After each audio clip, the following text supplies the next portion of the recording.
نحمدہ ونصلی ونسلم علی رسولہ الکریم اما بعد فاعوذ باللہ من الشیطان الرجیم بسم اللہ الرحمن الرحیم اللہم صلی علی سیدنا و مولانا محمد وعلی آل سیدنا و مولانا محمد وبارک وسلم۔ جیسا کہ احباب کے علم میں ہے کہ ہم انگریزی ڈاکٹر کا سلسلہ وار رد پیش کر رہے ہیں۔ پہلے 3 قسطیں پیش ہو چکی ہیں اور آج یہ اس سلسلہ کی 4تھی قسط ہے۔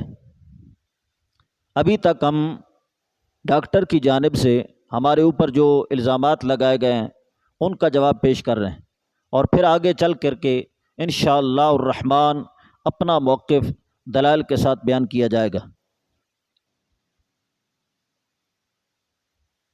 ہمارے اوپر ایک الزام لگایا گیا ہے کہ یہ چشتی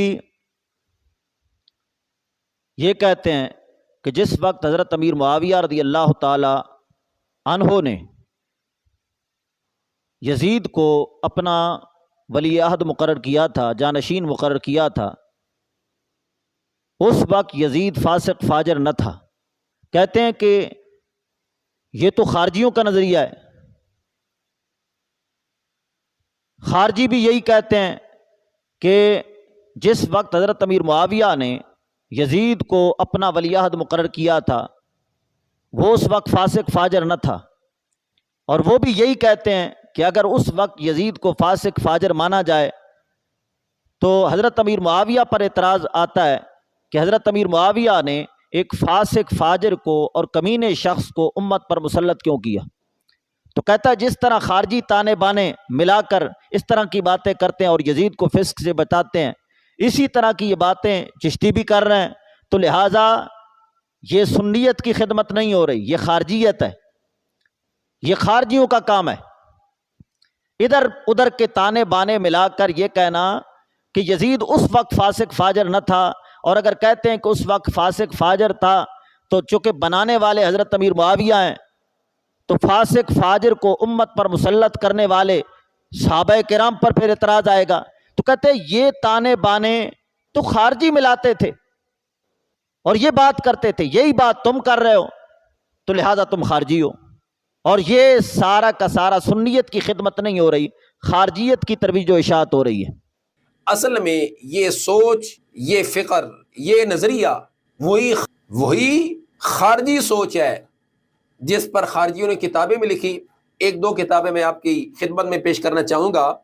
آپ یہ کتاب دیکھ سکتے ہیں، رشید ابن رشید، اس کا پیج آپ دیکھ سکتے ہیں۔ اس پیج میں صرف اور صرف آپ وہی الفاظ دیکھیے کہ جو الفاظ آج موصوف فضل احمد چشتی صاحب پیش کر رہے ہیں کہ اگر ہم یزید کو فاسق مانے، فاجر مانے، جری علی القبائر مانے، پھر اس طرح اعتراض سیدنا امیر معاویہ رضی اللہ تعالیٰ عنہ کی ذات تک جائے گا اور پھر یہ سلسلہ آگے بڑھے گا۔ یہی موقف اور یہی سوچ ان خارجیوں نے اپنائی۔ اس کتاب کے اندر صرف لفظوں کا ہیر پھیر ہے، سوچ وہی، عقیدہ وہی، نظریہ وہی ہے جو ان خارجیوں کا ہے، وہی نظریہ فضل احمد چشتی صاحب اپنے لفظوں میں پیش کر رہے ہیں۔ لہٰذا یہ فضل احمد چشتی صاحب جو آج موجودہ دور میں ایک سوچ پیدا کر رہے ہیں تو یہ اہل سنت کی سوچ نہیں ہے، یہ خارجی سوچ ہے، اور یہ وہی سوچ ہے کہ جو کل تک یزید کے حامی، یزید کے حقیقی جانشین خارجی لوگ پیش کرتے رہے ہیں، وہی سوچ آج فضل احمد چشتی صاحب پیش کر کے معاذ اللہ اپنے اجلہ اکابرین کی پاکیزہ سوچ کا رد کرتے دکھائی دے رہے ہیں۔ پہلی بات تو میں یہ کہوں گا کہ صحابہ کرام کا دفاع کرنا، آل بیت کرام کا دفاع کرنا اور دین اسلام کا دفاع کرنا اگر یہ خارجیوں کا کام ہے تو بتاؤ تمہارا کیا کام ہے؟ تم کیا کرتے ہو؟ تمہارا کام فقط مرغے پالنا ہے، تمہارا کام فقط انگریز سے فنڈ لے کر مزے اڑانا ہے، عیاشیاں اڑانا ہے۔ سنی ہوتے ہی وہ ہے کہ جو دین اسلام پر، صحابہ کرام پر، آل بیت کرام پر جب بھی کہیں سے بھی حملہ ہونے لگے تو وہ سینہ تان کر آگے سے آ جائے اور صحابہ کرام کا، آل بیت کرام کا، دین اسلام کا دفاع کرے، وہ سنی ہے، یہ تو کام ہے ہی سنی کا۔ خارجیوں کو خاک پتہ ہے صحابہ کرام کا دفاع کیسے کرنا ہے، اہل بیت کرام کا دفاع کیسے کرنا ہے، دین اسلام کا دفاع کیسے کرنا ہے۔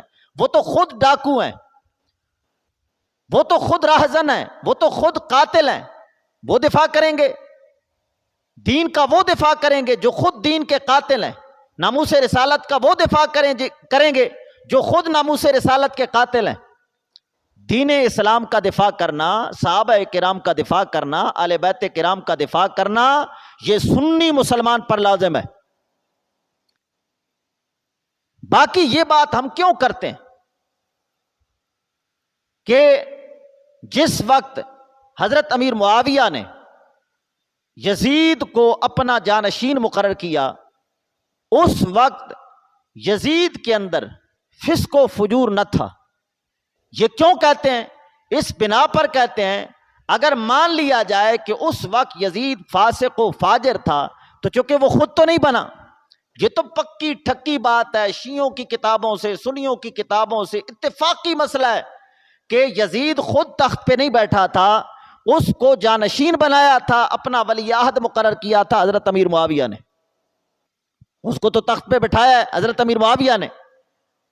اب اگر وہ فاسق فاجر تھا اور اس طرح کے جرائم سارے کے سارے اس کے اندر موجود تھے، تو چونکہ بنانے والے حضرت امیر معاویہ ہیں تو یہ سارے کے سارے اعتراض یزید پر نہیں آئیں گے، حضرت امیر معاویہ پر آئیں گے کہ ایسے کمینے کو امت پر مسلط کیوں کیا ہے۔ اور پھر صحابہ کرام، حضرت امیر معاویہ نے یہ کام خود نہیں کیا، اور آپ خود کوئی بھی کام نہیں کرتے تھے، جب بھی اس طرح کا کوئی کام کرنا ہوتا تھا تو آپ مشاورت کرتے تھے، صحابہ کرام سے باقاعدہ مشاورت ہوتی تھی، اور اس سلسلہ میں بھی باقاعدہ مشاورت ہوئی ہے۔ مشاورت کے بعد یزید کو اپنا جانشین مقرر کیا حضرت امیر معاویہ نے۔ تو اب جن صحابہ کرام نے مشورہ دیا کہ اس کو بنایا جائے،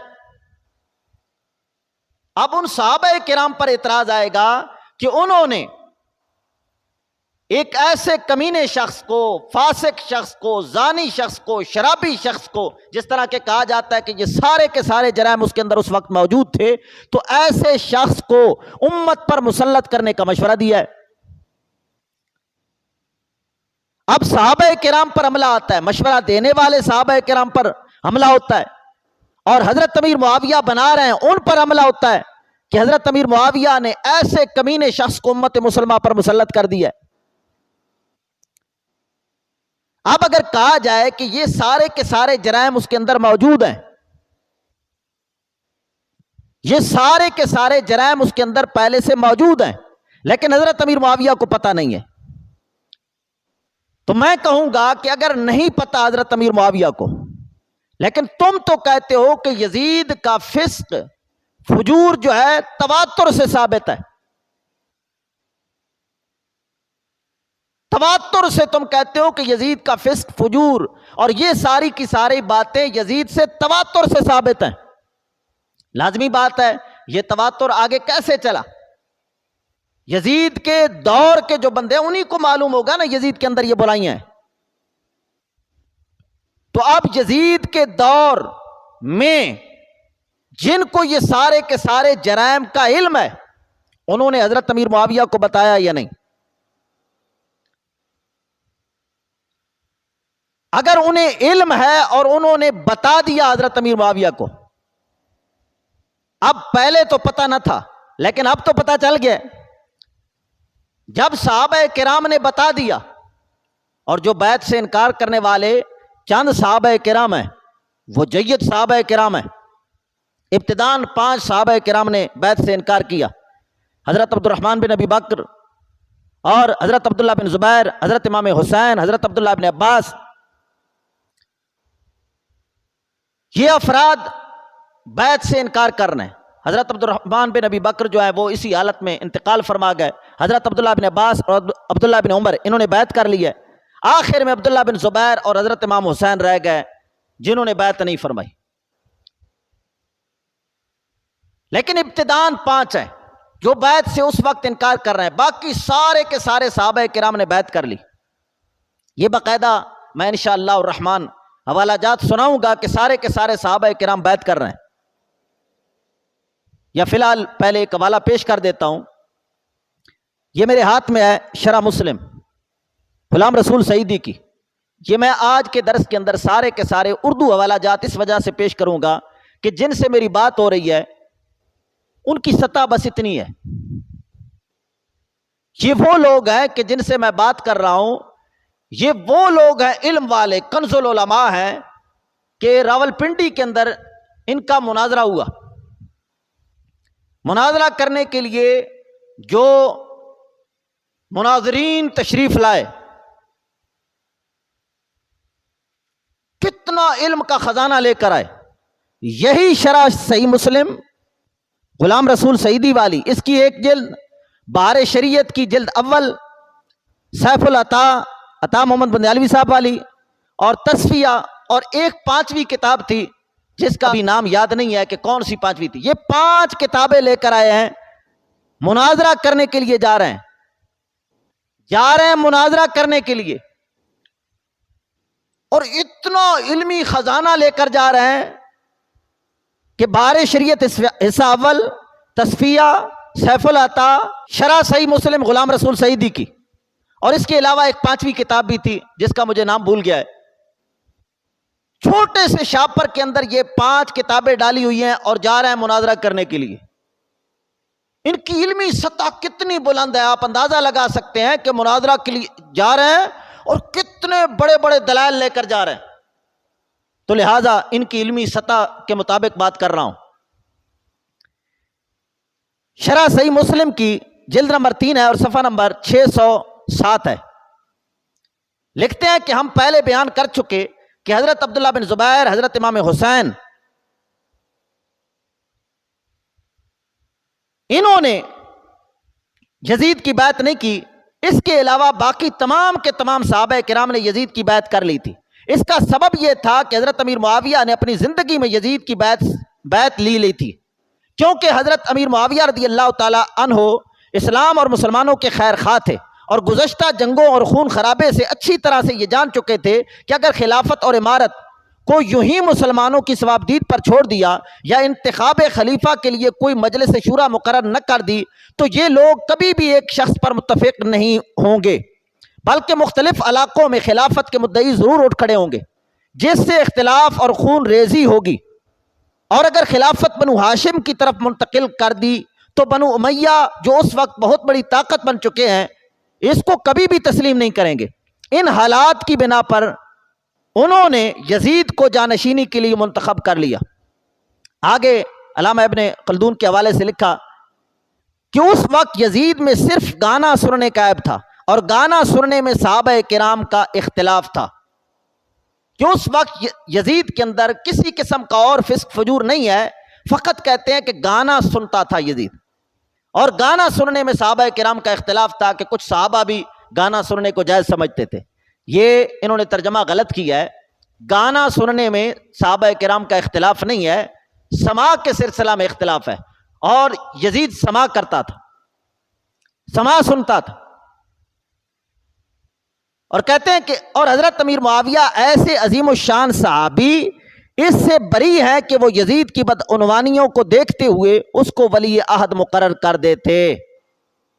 اس وقت یہ لکھتے ہیں کہ یزید کے اندر اس وقت اس طرح کا کوئی جرم نہ تھا. ایک جرم تھا جو صحابہ کرام کے اندر اختلافی مسئلہ تھا، کچھ صحابہ اس کو جائز سمجھتے تھے، تو لہٰذا جب صحابہ کرام کے ہاں وہ اختلافی مسئلہ، اجتہادی مسئلہ ہے، تو ایسے مسئلے پر عمل کرنے کی بنا پر فسق کا تو حکم نہیں لگایا جا سکتا. تو اب اس عبارت سے واضح ہوا کہ حضرت امیر معاویہ نے جانشین مقرر کیا ہے، یزید کو بنایا حضرت امیر معاویہ نے. اب اگر اس کے اندر اس طرح کا فسق و فجور تھا، حضرت امیر معاویہ کو پتا تھا، پھر حضرت امیر معاویہ نے بنایا ہے، تو یہ سارا کا سارا اعتراض تو حضرت امیر معاویہ پر آئے گا کہ ایسے ظالم، فاسق، فاجر اور زانی اور بے نماز شخص کو امت مسلمہ پر کیوں مسلط کیا ہے. اور اگر کہتے ہیں کہ حضرت امیر معاویہ کو پتہ نہیں ہے، تو یہ جو صحابہ کرام بیعت سے ابتداءً انکار کر رہے ہیں، 5، بعد میں 2 رہ گئے، 5 صحابہ جنہوں نے انکار کیا، ان کو پتا تھا یا نہیں؟ تم کہتے ہو نا یزید کا فسق و فجور تواتر سے ثابت ہے، تو لازمی بات ہے اس دور میں تواتر ہوگا نا، انہیں نے بتایا تو اسی بنا پر اگلوں کو پتا چلا کہ وہ فاسق فاجر تھا۔ اب ان صحابہ نے بتایا یا نہیں؟ اگر ان صحابہ نے حضرت امیر معاویہ کو بتا دیا تو اب تو پتہ چل گیا حضرت امیر معاویہ کو، اب پھر بھی ان کے بتانے کے باوجود پھر بھی یزید کو امت پر مسلط کیا ہے، تو پھر حضرت امیر معاویہ پر اعتراض آئے گا، ان صحابہ کرام پر اعتراض آئے گا جو مشورہ دے رہے تھے۔ اور اگر کہتے ہیں کہ ان کو پتا تو ہے لیکن انہوں نے بتایا نہیں ہے، ڈر کے مارے یہ بتا نہیں رہے، تو پھر ان پر اعتراض آئے گا کہ ایسا شخص فاسق فاجر زانی بے نماز شخص شرابی شخص امت مسلمہ پر مسلط کیا جا رہا ہے اور وہ ٹس سے مس نہیں ہو رہا ہے، بتا کیوں نہیں رہے؟ اگر انہوں نے بتا دیا تو حضرت امیر معاویہ اور آپ کے ساتھیوں پر اعتراض آئے گا، اور اگر نہیں بتایا تو پھر یہ اعتراض لوٹے گا ان کی جانب کہ بتایا کیوں نہیں ہے۔ اب ان تمام چیزوں سے بچنے کا ایک ہی حل ہے، وہ یہ کہ اس وقت یزید کے اندر فسق و فجور ظاہر ہوا ہی نہیں تھا، اور کسی صحابی نے بھی یزید کو فاسق فاجر کہہ کر بیعت سے انکار نہیں کیا۔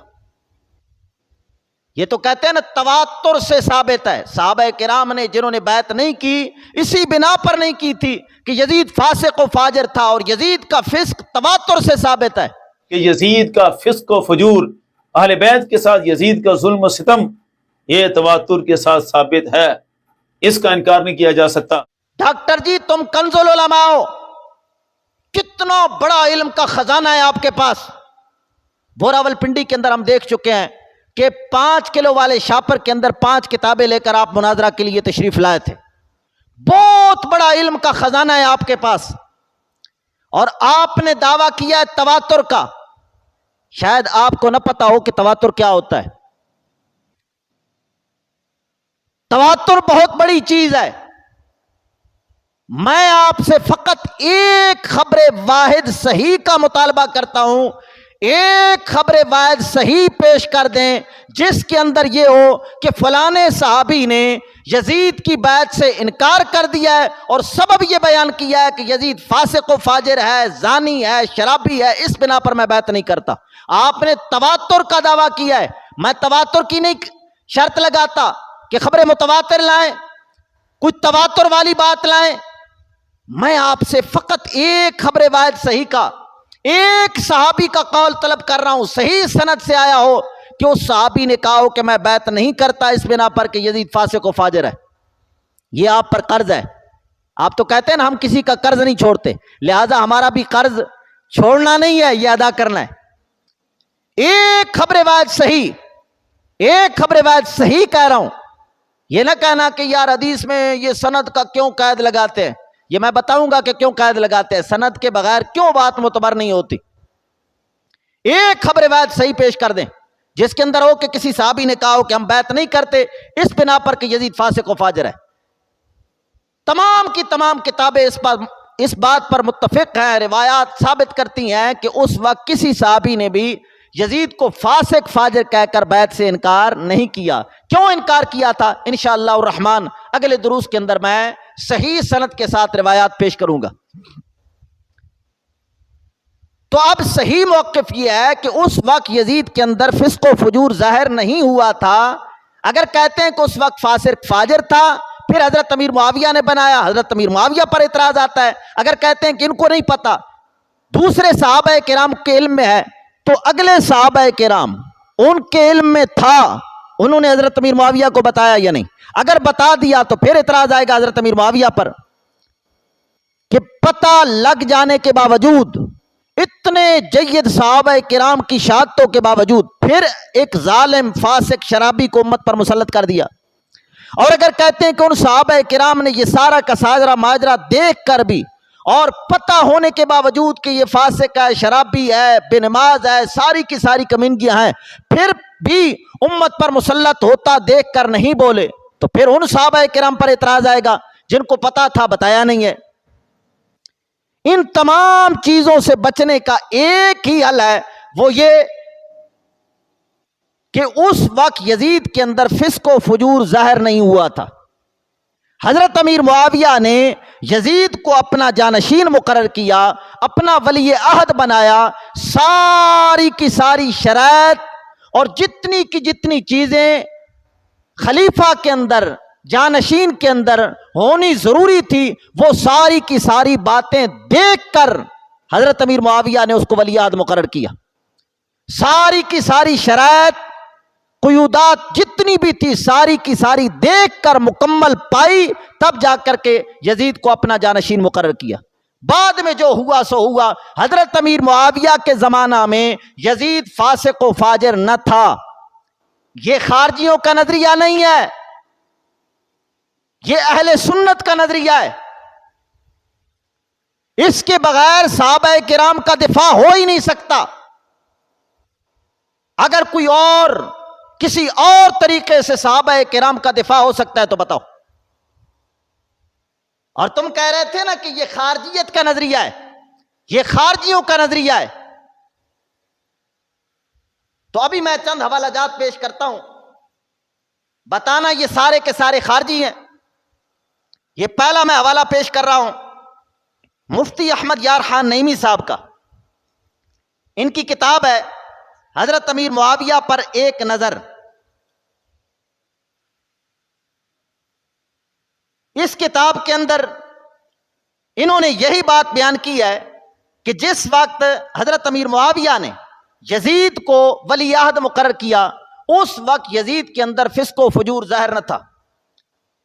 یہ صفحہ نمبر 75 پر لکھتے ہیں، کہیں ثابت نہیں ہوتا کہ حضرت امیر معاویہ کی حیات میں یزید فاسق و فاجر تھا اور حضرت امیر معاویہ نے اس کو فاسق و فاجر جانتے ہوئے اپنا جانشین کیا.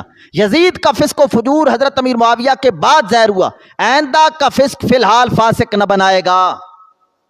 اور یہ دوسری کتاب ہے دعوت اسلامی والوں کی، فیضان حضرت امیر معاویہ.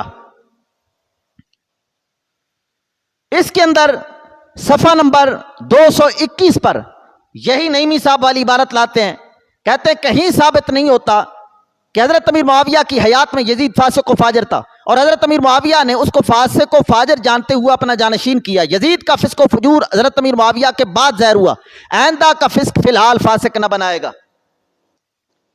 اور یہ خطبات محرم ہے. اس طرح کے حوالے اس وجہ سے دے رہا ہوں کہ جن سے میں بات کر رہا ہوں ان کی علمی سطح ہی اتنی ہے.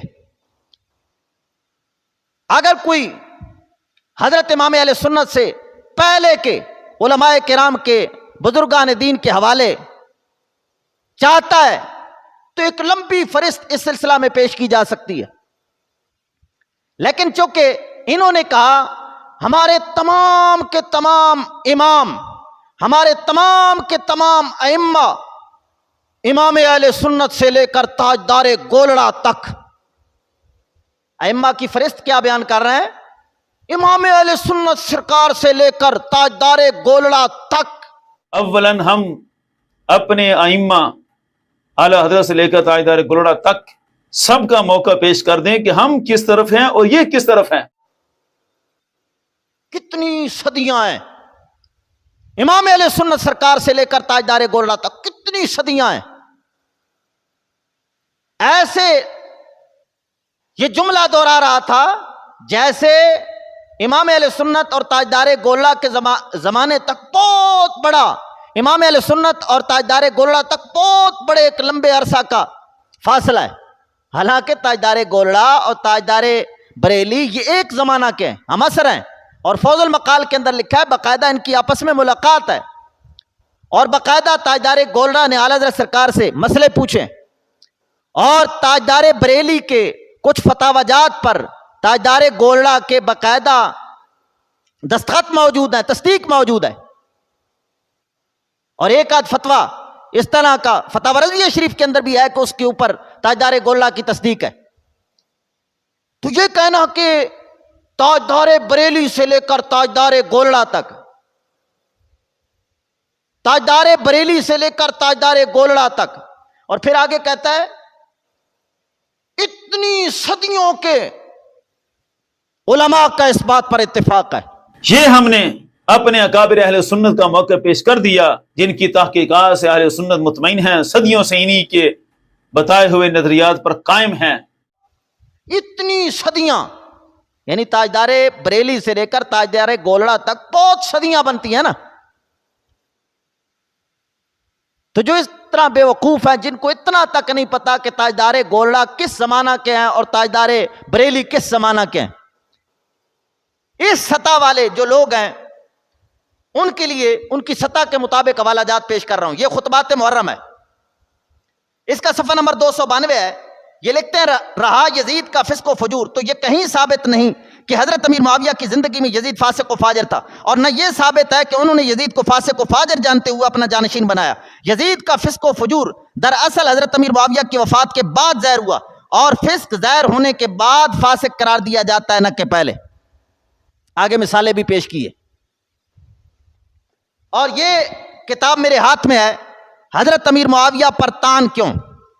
یہ ایسی کتاب ہے کہ اس کے اوپر سادات کرام کی تقریزیں، سید صابر حسین شاہ صاحب بخاری یہ برہان اٹک کے ہیں، اور شیخ الحدیث علامہ پیر سید ضیاء الحق شاہ سلطان پوری یہ راول پنڈی کے ایک شیخ الحدیث ہیں، شیخ الحدیث علامہ سید ریاض الحسن شاہ قادری رضوی سید زبیر شاہ صاحب چکوال والوں کے بیٹے ہیں، اور حضرت علامہ پیر سید محمد عظمت علی شاہ بخاری کیلا والا شریف،